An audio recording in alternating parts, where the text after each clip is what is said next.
Hello, hello, aujourd'hui on va explorer la question où est-ce que tu trahis tes besoins. Hop. Je vais prendre l'oracle de la mer de Pippa Best et le normand romantique. C'est parti. Alors, où est-ce que tu trahis tes besoins? Où est-ce que tu trahis tes besoins?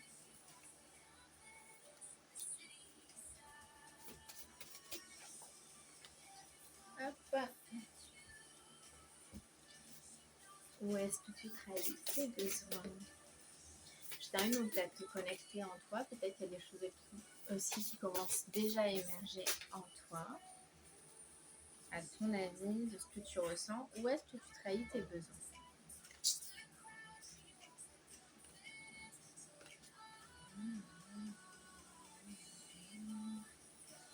Ok, alors, on a plein de choses. On a la maison,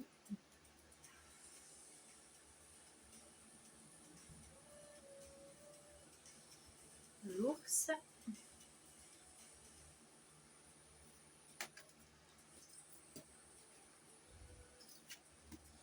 la clé,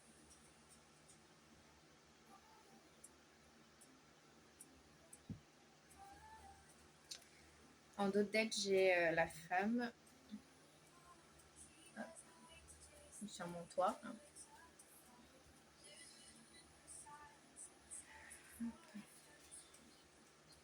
En d'autres decks de celui-là j'ai retenu, ressent la caresse de l'océan.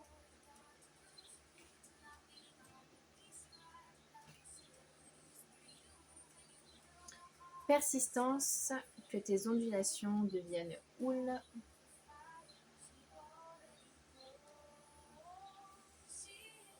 Appartenance, sache t'accueillir chez toi. Et liberté, laisse ton âme chanter librement. Alors là, je vais juste observer un petit moment pour comprendre le message général. Donc, où est-ce que tu trahis tes besoins? Ok, moi en premier, ce qui me vient là, c'est le besoin donc de liberté. Et peut-être que tu peux trahir finalement ce besoin-là, ce besoin de liberté, où tu t'enchaînes parfois peut-être dans des... Et en plus dessous, je l'ai mis avec la maison. Donc, où tu t'enchaînes peut-être à la maison, dans ta maison, la maison crée une sorte de prison dorée. La maison, ça peut représenter aussi les croyances, là, de ce qu'on dit. Dans les deux cartes, il y a plein d'oiseaux, donc c'est vraiment l'envol. Peut-être que tu te bloques à t'envoler. Tu te bloques peut-être à t'exprimer. Peut-être que tu bloques ta voix aussi dans l'expression de toi-même, euh, dans le fait de t'envoler. La question là qui vient, c'est si tu pouvais voler, qu'est-ce que tu voudrais faire? Si tu étais pleinement libre, hein, qu'est-ce que tu pourrais faire là maintenant? Qu'est-ce qui t'en empêche? Et clairement, la plupart du temps, qu'est-ce qui t'en empêche? Hormis peut-être les situations, par exemple, financières, des choses comme ça, au fond, c'est les croyances. C'est ce qu'on construit autour de soi. Pour moi, la maison, c'est notre cœur, par exemple, nous-mêmes. Et on se construit des murs autour. Ces murs sont en béton.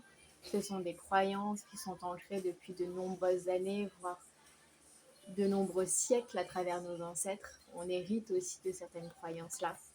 Et, euh, et pour retrouver finalement cette liberté, pour que ton besoin de liberté puisse s'exprimer, il faut lâcher aussi ces croyances-là. Hein. Ok. Ensuite, en plus, l'appartenance. Pour moi, ça fait référence vraiment à la famille, aux ancêtres. Ce qui t'appartient finalement. Il y a des choses sublimes, mais il y a aussi des sortes de... J'entends le mot fardeau. Il y a des croyances qui te bloquent de cette liberté. Donc là, le besoin fondamental de ce que je perçois là, c'est la liberté. Et si tu vois cette photo, pardon, si tu vois cette vidéo, c'est que forcément, ça doit te parler, que ce besoin de liberté te parle.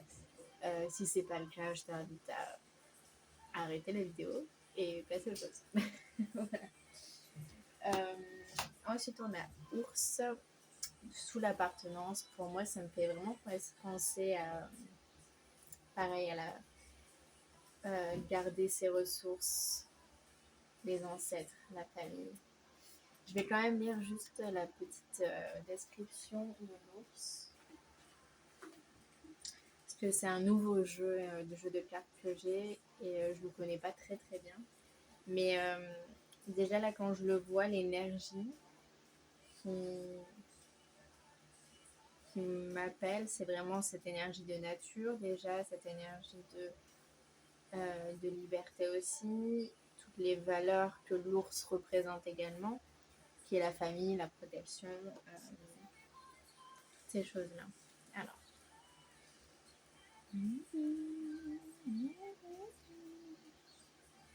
Ok, l'ours symbolise la puissance et l'autorité, mais aussi la possession de ressources.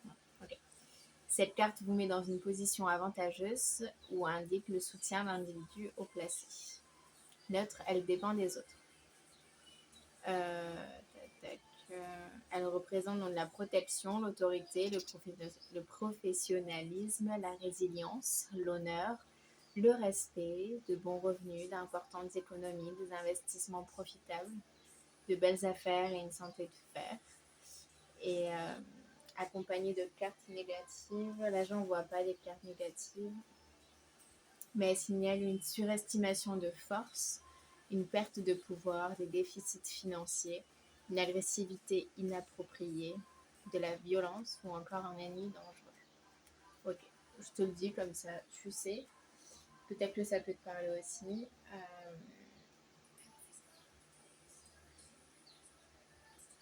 Mais du coup, tout ce que j'ai pu dire, l'explication de la carte, il y a aussi peut-être des besoins là-dedans. Hein. Besoin de ressources, besoin de toutes les valeurs qu'on a pu dire auparavant. Ensuite, besoin.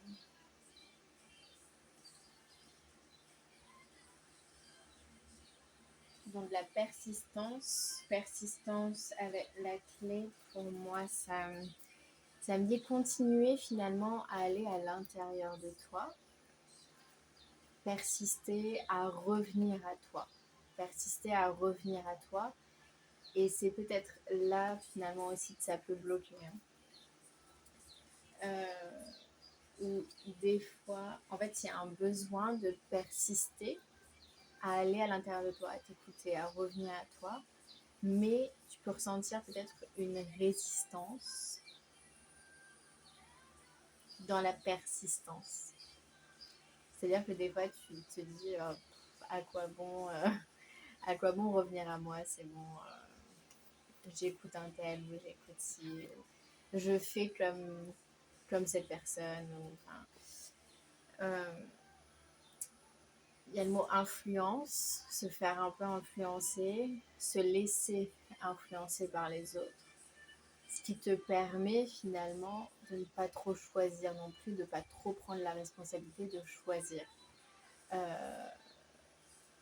Et là, du coup, toi, tu as besoin de liberté. Et dans cette liberté, il y a le mot choisir. Tu es libre, finalement, quand tu choisis ta réalité. Et à chaque instant, on est libre de choisir, plus ou moins. Mais on est libre de choisir. On est libre de rester ou de partir, quelle que soit la situation auquel on est confronté. On est libre de choisir notre expérience à tout moment. On est libre de choisir nos émotions également. On est libre de changer la situation. On est libre de se changer soi. On est libre de choisir où on veut aller, ce que l'on veut faire. En tout cas, dans nos circonstances en France, on est libre. Peut-être pas dans tous les pays, mais ici, nous sommes quand même libres, ok, de choisir. On a le choix.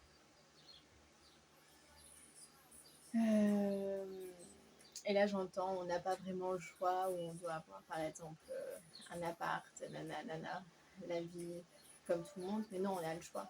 Il y a plein de personnes qui choisissent d'être nomades, de vivre dans une caravane, de vivre en nature.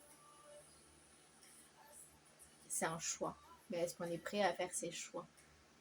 C'est pour ça que souvent on se dit on n'a pas le choix, parce qu'on n'est pas prêt à choisir ce qu'on veut et peut-être se rendre compte que ce qu'on veut, c'est pas vraiment ce qu'on veut parce qu'on n'est pas prêt à prendre la responsabilité et à vivre ce qu'on veut vraiment. Et à faire les mouvements et les actions qu'il faut pour suivre ce qu'on a envie. Ok? Mais le choix est quand même réel et quand même là. On a le choix. Et ce qui nous retient, donc ce qui te retient de choisir ta liberté, peut-être que c'est juste la peur d'aller de l'avant, la peur de te mettre au travail, entre guillemets, dans ta liberté. Parce que par exemple, si tu veux plus de liberté, si tu veux pas d'appartement et que tu veux vivre nomadement, eh bien il faut faire les choix en fonction, mais ça demande un petit peu d'effort pour le faire.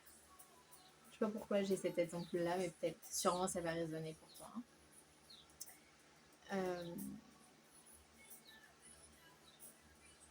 Yes, donc.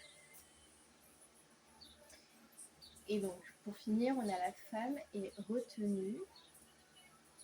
Regarde, j'adore cette image. Et ce collier est juste sublime, là, le rose. Hop. Et donc là encore, j'entends le choix de se choisir. Se choisir soi, s'aimer soi. Et avec la retenue, finalement, il y a un besoin de se choisir soi, mais on se retient de se choisir soi.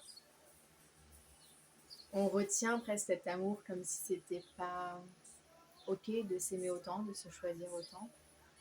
Et en même temps, j'ai envie de te dire que si tu ne te choisis pas, n'attends pas que les autres te choisissent. Et c'est pas pour être fataliste, pas du tout. Il y a des personnes qui vont le choisir, même si toi tu te choisis pas. Hein. Mais se choisir soi, c'est dire oui à ce qu'on veut vraiment dire oui à. Dire non aux choses qu'on n'a vraiment pas envie de faire, d'avoir, d'être. Et ça crée un alignement, mais si apaisant et si bien à l'intérieur de soi. Ça crée une paix intérieure. Cette paix intérieure, tu peux pas l'avoir. Par exemple, si quelqu'un d'autre te choisit, ça va te faire du bien sur le moment. Mais si toi, tu ne te choisis pas toi-même, tu vas avoir un vide. Tu ressentiras une sorte de vide, une sorte de mal-être. Le mot, c'est le mal-être que j'entends. Et tu ne seras pas bien avec toi-même. Se choisir soi, c'est accéder à beaucoup plus de calme intérieur et de paix intérieure parce qu'il y aura un alignement avec ce que tu ressens, ce que tu veux, ce que tu fais dans ta vie et ce que tu dis au quotidien. Cet alignement, il n'y aura plus de confusion parce que la confusion, c'est quoi? C'est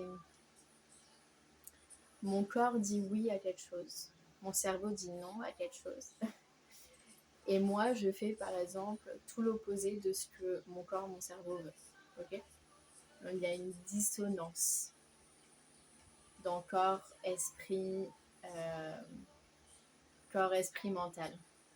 Les trois en sont en discorde, ne disent pas la même chose, qui crée du conflit et du mal-être. Et lorsque corps, esprit, mental disent la même chose, là il y a alignement, parce qu'on peut ressentir fluidité, calme, paix. Parce que tout le monde dit pareil, donc il n'y a aucun conflit. Personne ne se bat pour se faire entendre, parce que tout le monde s'entend, s'écoute, et disent la même chose.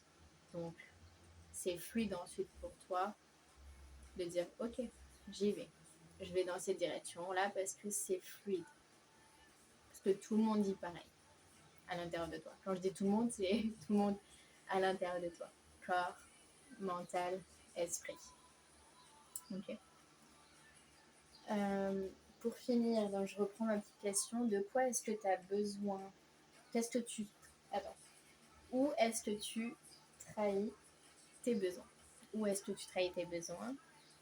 Donc, oui, je pense qu'on a expliqué quand même pas mal de choses. On a identifié dans ton besoin ultime, c'est être libre. Être libre, être aimé. Alors là, est-ce qu'il y a combien de besoins? 1, 2, 3. Ok. Être libre et être aimé. Ok. On a identifié donc les besoins. Donc tu as besoin d'être libre et d'être aimé. Et comment est-ce que tu trahis ces besoins-là, d'être libre et d'être aimé? On a vu que pour la liberté, ce qui pouvait t'aider finalement, c'est te détacher de certaines croyances. Donc les croyances, c'est par exemple, je dois faire ça pour être libre. Pose-toi la question, est-ce que c'est vraiment vrai? J'adore ce double vraiment vrai. Ça appuie bien. Est-ce que c'est vrai? Est-ce que tu as vraiment besoin de ça pour être libre? Est-ce que tu ne peux pas être libre là maintenant de suite? Comment est-ce que tu peux être libre maintenant de suite? Donc peut-être identifier les zones dans ta vie, les endroits où tu te sens coincé, pris au piège, enfermé. Quels sont ces endroits-là? Pourquoi tu te sens enfermé? Pourquoi tu ne te sens pas libre? En général, c'est des croyances, c'est-à-dire c'est... alors attends, je vais demander à mon corps de nous envoyer une croyance type pour que ça soit plus clair pour toi et pour t'aider. Hein. Là, je vais demander juste une croyance pour moi, par exemple. Là, en ce moment, moi, quelle est la croyance que je pense en lien avec la liberté qui est enfermante, qui m'enferme?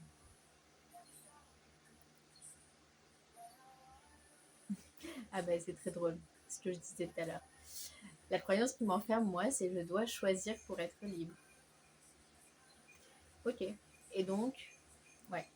C'est drôle parce que c'est un conseil, en même temps, on peut s'enfermer. C'est quelque chose d'utile à savoir qu'on a le choix, hein, parce que il y a aussi des personnes, peut-être que c'est ton cas. Moi, j'ai pas cette croyance-là, mais il y a des personnes qui s'enferment dans le fait de j'ai pas le choix. Hein. Ça, c'est une croyance. Mais si, tu as le choix. Il y a plein de personnes qui font des choix autres que ce que toi tu fais dans ton quotidien ou dans la situation où tu te sens que tu n'es pas enfermé. Ça, c'est une croyance. J'ai pas le choix. Et si tu t'ouvrais, si tu as du choix, quels sont ces choix? Et que tu vois 36 000 choix que tu pourrais faire. Là, du coup, pour moi, c'est choisir. Je dois choisir pour être libre. On va faire un petit exercice ensemble. Comme ça, tu peux le refaire pour toutes les croyances que tu peux avoir, qui te viennent aussi. Tu peux juste demander aussi à ton corps de t'envoyer les croyances qui sont à l'intérieur de toi, comme je viens de faire là maintenant. Donc, je dois choisir pour être libre. Moi, je veux pas garder ça du coup, et je comprends qu'en fait, c'est enfermant. Pourquoi? Parce que si je crois toujours qu'il faut que je fasse des choix pour être libre, quand je ne fais pas de choix, je ne suis pas libre. Du coup, si je crois ça. Que si je fais pas de choix, si je suis dans une phase calme où j'ai pas forcément de choix à faire, eh bien, je ne suis plus libre. Alors que si je suis libre toujours, c'est juste que j'ai moins de choix à faire et que c'est ok en fait. Donc pour ça, en général, moi je parle à mon inconscient et à mon corps. Et donc je dis cher corps, cher inconscient. Je le dis souvent en anglais, donc delete and write this story. Donc c'est supprime, décret, c'est-à-dire enlève la création de cette croyance.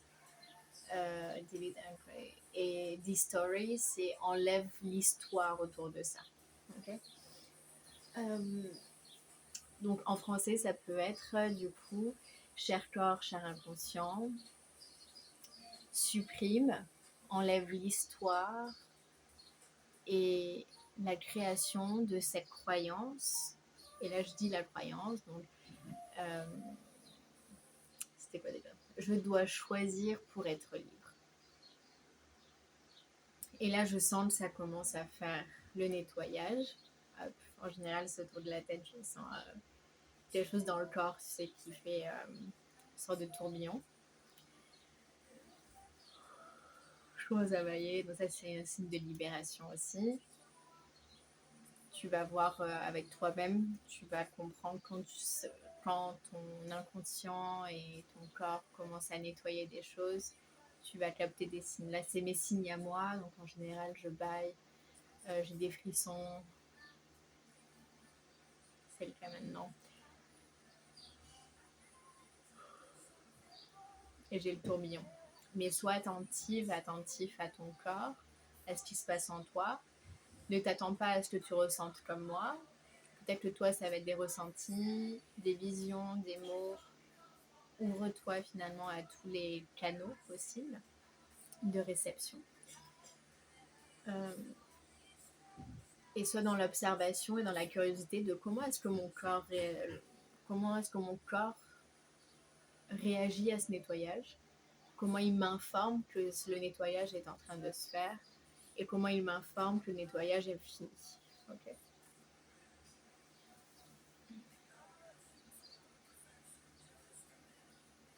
Et ensuite, là, j'ai... Est-ce que c'est fini? Ouais. Moi, je check toujours avec le corps. Mon oui, non, ou au pendule, tu peux le faire aussi. Hein. Ça marche pareil, c'est le test musculaire. Si jamais tu as d'autres questions sur ça, n'hésite pas à me les mettre en commentaire. Je répondrai avec grand plaisir par message ou je ferai peut-être une vidéo aussi sur ça.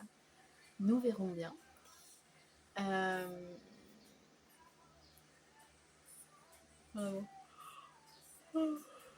Ça détend encore. Ok, donc là il y a 2 méthodes ensuite pour clôturer, on va dire, ce nettoyage-là de croyances limitantes. La première, c'est soit, moi je dis donc à mon cher inconscient, cher corps, intègre cette nouvelle croyance. Et là je dis la nouvelle croyance. Donc là par exemple c'est je suis libre qu'importe mes choix ou mes non-choix. Mais là je vais pas l'acter. Hein. Cher corps, cher inconscient, ne l'acte pas. Et je vais faire la deuxième méthode qui est que je dis à cher inconscient, cher corps, intègre et instaure la croyance la plus juste pour moi qui reflète le plus mon être authentique, qui je suis vraiment et ce que je veux croire vraiment et qui sera au plus proche de cette liberté dont j'ai envie, dont je rêve. Cette liberté pure.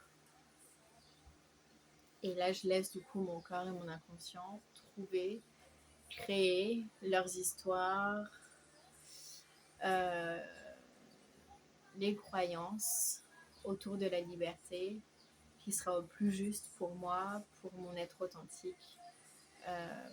Et je peux même dire justement, cher corps, cher inconscient, travaille avec l'âme pour intégrer justement des croyances qui sera au plus près de qui je suis vraiment. Ça c'est puissant et c'est super bien. Parce que nous humains on n'a pas besoin finalement de chercher et de comprendre à tout prix quelles sont ces nouvelles croyances et ce sera au plus près finalement de nos besoins, de ton besoin sans que toi t'aies à mentaliser et à chercher quoi remplacer.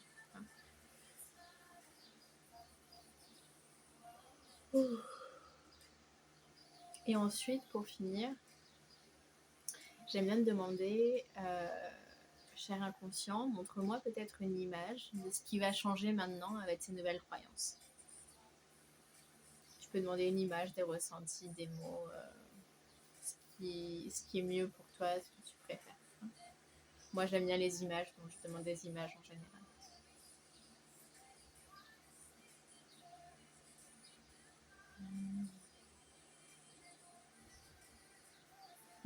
Là, du coup, on me montre un oiseau qui vole dans le ciel et qui n'a pas d'objectif, qui juste profite de ce vol dans le ciel et qui n'a pas de choix à faire, qui est juste bien en fait. Qu'importe les choix qu'il fait et qu'importe les non-choix qu'il fait aussi. Ouais. Ils veulent sans but et sans destination et c'est trop cool. C'est trop beau. J'adore. Merci inconscient, merci corps, merci mon âme. C'est magnifique. J'adore. Voilà. Donc ça, on a vu les croyances. Et un petit exercice justement qui est vraiment top qu'on a fait ensemble. Je te le conseille vraiment pour un peu tout. Là, on aborde vraiment la liberté et on voit très précisément que c'était les croyances qui bloquaient. Hein.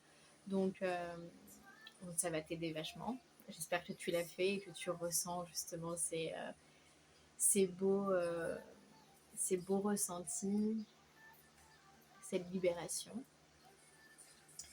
Et ensuite, on a l'amour, du coup. Ouais.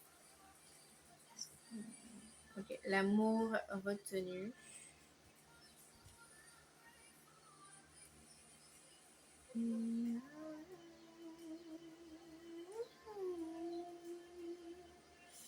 Ok. Là, amour retenu, ce qui me venait, c'était de chanter directement. Il y avait des retenues dans la création de ce que ton être veut créer. Hein. Donc il y a peut-être des besoins de créer des choses, mais tu te retiens de les créer par peur, peur du jugement, enfin, par plein de peurs qui sont légitimes, clairement. Hein, mais du coup, la question, là, ce serait bien peut-être de faire du journaling. Donc, tu prends un petit carnet ou une feuille avec un stylo et tu te poses la question, qu'est-ce que je veux créer déjà? Qu'est-ce que je veux créer? Et tu écris tout ce que tu as envie de créer, en général. Et ensuite, une fois que tu as fait ça, tu peux te demander pourquoi est-ce que je me retiens de créer ces choses-là? Qu'est-ce qui me retient? Alors, peut-être la première question, c'est qu'est-ce qui me retient de créer ça? Et pourquoi je me retiens? C'est qu'est-ce qui fait que je me retiens de faire ça? Et pourquoi je me retiens? Et ensuite, de quoi est-ce que j'ai besoin pour lâcher cette retenue? Ok? Je te laisse faire cet exercice de ton côté. Pour moi, le tirage, il est fini. Je pense qu'on a bien résumé tout ça et que ça a pu te donner en tout cas des clés. J'espère vraiment. Parce que mon but, c'est vraiment de t'aider et de t'accompagner au mieux. Hein, donc voilà. En tout cas, je sais que c'est 2 exercices qui m'aident au quotidien et que j'aime particulièrement faire tout le temps. Et qui changent pas mal de choses. Vraiment, se poser des questions aussi un petit peu profondes comme ça, c'est très révélateur et très assez magique aussi, assez magique. Et on comprend plein de choses aussi sur soi et plein de choses sur comment avancer et comment finalement là, je vois une sorte de prison, en fait, la cage avec la porte ouverte. C'est en se posant ces questions-là, on s'autorise finalement à sortir de cette cage, de cette prison. De cette prison dorée, de cette maison-là que j'avais. Je l'ai mis où? Ouais, ça t'aide finalement à sortir de cette maison. On sort et on devient l'oiseau. On devient l'oiseau et on y va. Et on avance. Voilà, je te fais des gros bisous. Et je te dis à la semaine prochaine pour un autre tirage de cartes.